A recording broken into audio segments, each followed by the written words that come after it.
नाज़रीन, लाहौर रात को एक अलग शहर बन जाता है। दिन के शोर, बाज़ारों की आवाज़ें, रिक्शों के हॉर्न, रेडी वालों की सदाएं सब आहिस्ता आहिस्ता खामोश हो जाती हैं। फिर सिर्फ दो चीज़ें ही रह जाती हैं, एक सन्नाटा और दूसरा वो राज जो दिन की रोशनी में छुपे रहते हैं। हर शहर के सीने में कुछ फाइल्स हुआ करती हैं जो कभी मुकम्मल नहीं बंद होती। लाहौर की एक ऐसी ही फाइल है जिसका नाम है ट्रक्कावाला गैंग वॉर। ये कहानी सिर्फ कत्लों की नहीं, ये कहानी एतमाद के टूटने, ताकत के नशे और नस्लों तक चलने वाली जिद की है। नाज़रीन, कहते ये भी हैं कि दुश्मनी जब अना से शुरू हो तो कब्र पर ख़त्म हुआ करती है। अमीरुद्दीन उर्फ बिल्ला ट्रक्कावाला, जी हाँ, एक ऐसा नाम जो कभी शाह आलम मार्केट में फैसले किया करता था। लोग उसके सामने आवाज़ नीची रखा करते थे, उसके डेरे पर बैठक लगा करती थी, फैसले हुआ करते थे और जो फैसला हो जाता वो कानून की हैसियत रखता था। मगर ताकत का सबसे बड़ा दुश्मन खुद ताकत ही हुआ करती है। बिल्ले ने शायद ये कभी सोचा ना हो कि जिस शख्स को वो पीछे छोड़ आया है वही उसकी तकदीर का आखिरी सफ़ा लिखेगा।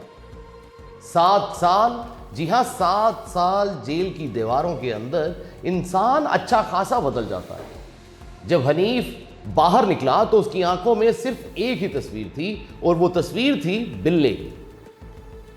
8 अप्रैल 1994। सूरज रोशन होता है लेकिन किस्मत अंधी हो चुकी थी। फायरिंग की आवाज गूंजती है, लोग भागते हैं, धूल उड़ती है और धुआं जब बैठता है तो बिल्ला ट्रक्कावाला जमीन पर पाया जाता है। नाज़रीन, ये कोई कत्ल नहीं था बल्कि एक ऐलान था। ऐलान कि अब शहर में ताकत का तवाज़ुन बदलने वाला है। कहानी यहां खत्म नहीं हुई, असल कहानी तो अब शुरू हुई थी। टीपू ट्रक्कावाला, वो अपने बाप की मौत के वक्त खामोश जरूर था, लेकिन उसकी खामोशी तूफान से पहले वाली खामोशी थी। टीपू ने खेल की नौयत को बदला। वो सड़कों पर कम नजर आने लगा मगर फैसले उसके इशारों पर हुआ करते थे। दुश्मनों को पैगाम साफ मिल रहा था कि हिसाब जरूर होगा। फिर 2003 की वो सुबह आई कि जब अदालत के बाहर खून बखेर दिया गया, गोलियां चली, लोग भागे, दौड़े लगी, 5 मुहाफिज मारे गए, दर्जनों जख्मी लोग हुए और टीपू बिलाखिर बच गया। शहर में एक ही जुमला फैलने लगा कि उस पर किस्मत की देवी मेहरबान है। लेकिन किस्मत मेहरबान कब तक रहेगी?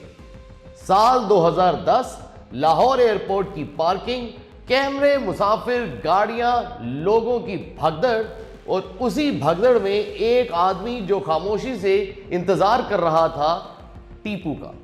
जी हां, टीपू की गाड़ी आती है, वो उसकी तरफ बढ़ता है। चंद सेकंड्स, गोलियों की बारिश और 13 गोलियां जो उसके सीने में लगी। लोग चीखने चिल्लाने लगे, लेकिन इस बार किस्मत ने अपनी आंखें बंद कर ली और यह खबर आई कि टीपू खत्म हो गया है। लोगों ने सुख का सांस लिया, शायद अब यह सब सिस्टम खत्म हो जाएगा। लेकिन दुश्मनी खून मांगा करती है, खून नस्लों में गर्दिश किया करता है और बिलाखिर यही दुश्मनी आगे ट्रांसफर हुई उसके बेटे अमीर बालाज टीपू को। जी हां, नई नस्ल, तालीम याफ्ता, सोशल और इस खूनी तारीख से बाहर निकलने वाला किरदार जो ये ख्वाहिश रखता था कि इस बाब को बंद कर दे। उसने अपने करीबी हलकों में यह भी कह रखा था कि वो ये सब खेल खत्म करना चाहता है। लेकिन क्या दुश्मनी सिर्फ एक इंसान के चाहने से खत्म हो जाया करती है? 19 फरवरी 2024, एक शादी हाल जो रोशनियों और कुमकुमों से रोशन था, हंसी, कहकहे, मौसीकी, बालाज सिक्योरिटी में घिरा हुआ था। हर दरवाजे पर गार्ड्स थे, लेकिन मौत कभी सामने से नहीं आया करती, वो हमेशा भेस बदल कर आती। एक फोटोग्राफर कैमरा हाथ में लिए हुए बार बार करीब आने की कोशिश कर रहा था और किसी ने शक भी नहीं किया। और एक लम्हा ऐसा आया कि जब कैमरा नीचे रखा गया और उसकी जगह पिस्तौल नमूदार हुआ, फायरिंग हुई, चीखने चिल्लाने का सिलसिला शुरू हुआ, अफरा तफरी फैली और बालाज जमीन पर गिरा पड़ा। लोग भाग रहे थे, गार्ड्स फायर कर रहे थे और इसी फायरिंग के दौरान वो शूटर जिसने बालाज को मारा वो भी मारा गया। लेकिन कहानी खत्म नहीं हुई नाज़रीन। चंद दिन बाद ये इंकिशाफ हुआ कि मुखबरी इन्हीं के अंदर से हुई थी। जी हां, 4 करोड़ रुपए, एक दोस्त, एक मुलाकात, एक लोकेशन और एतमाद की कीमत लगा दी गई। यहां से कहानी और स्याह हो जाती है। पुलिस मुकाबले, गिरफ्तारियां, बयानात, वीडियोज, इल्जामात, लेकिन असल सवाल आज भी हवा में मुअल्लिक है। क्या यह वाकई इख्तिताम था या सिर्फ एक ब्रेक था? लाहौर की गलियां सब जानती हैं, शाह आलम मार्केट की दीवारें गवाह हैं, रावी के किनारे की हवा अब भी पुरानी सरगोशियां लेकर आती है। हर गैंगवार की सबसे बड़ी ट्रेजेडी ही यही है कि आखिर में कोई फाते नहीं हुआ करता, सिर्फ कब्रें ही बड़ा करती हैं। बिल्ला, टीपू, बालाज, ये 3 नस्लें नाज़रीन, हर नस्ल ने यही सोचा कि वो इस कहानी का आखिरी बाब होगा, मगर दुश्मनी किताब नहीं होती कि बंद कर दी जाए।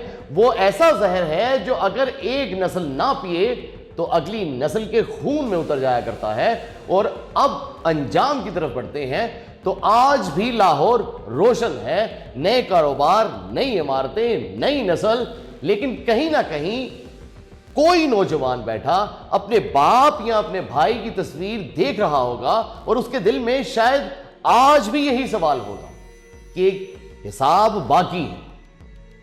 अगर इस सवाल का जवाब नफरत में दिया जाए तो कहानी कभी भी खत्म नहीं होगी। और अगर किसी एक ने हिम्मत करके ये कह दिया कि अब बस, तो शायद पहली बार लाहौर इस दुश्मनी से आजाद हो जाए। वरना तारीख ने साबित किया है कि गोली की आवाज कभी आखिरी नहीं हुआ करती, वो सिर्फ अगली गोली को जन्म दिया करती है। और शहर बस खामोश तमाशाई बनकर ये सब देखता रहता है।